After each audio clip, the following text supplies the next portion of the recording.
13খন আসনহে আমি লাভ কৰিছোঁ। গতিকে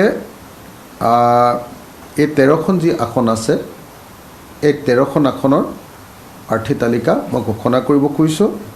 কিন্তু ইয়াৰে এখনৰ প্ৰাৰ্থী তালিকা আজি অমীমাংসিত হৈ আছে। গতিকে সেইটো কাইলৈ পুৱা আমি ঘোষণা কৰিম। সেইটো হ'ল আপোনাৰ 105 নম্বৰ বোকাখাট বিধানসভা সমষ্টি। ক্ষমা বিচাৰিছোঁ 3জন প্ৰাৰ্থীৰ ওচৰত। এজন আমাৰ কাৰ্যকৰী সভাপতি জালুকবাৰী বিধানসভা সমষ্টিত নাম ঘোষণা কৰা হৈছিলে, ৰমেন চন্দ্ৰ বৰঠাকুৰ। 2 বাবুল সোণোৱাল ধেমাজি বিধানসভা সমষ্টিত ঘোষণা কৰা হৈছিলে। আৰু 3 ডাক্তৰ হৰিকান্ত দাস নাওবৈচা বিধানসভা সমষ্টিত ঘোষণা কৰা হৈছিলে।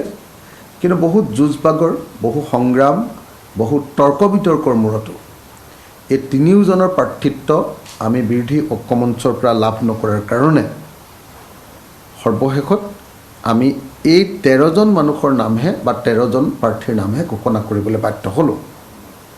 সেইকাৰণে মই তেওঁলোক যিসকলৰ নাম ঘোষণা কৰিছিলোঁ, ঘোষণা কৰা প্ৰাৰ্থীসকলৰ ওচৰত মই ক্ষমা বিচাৰিছোঁ।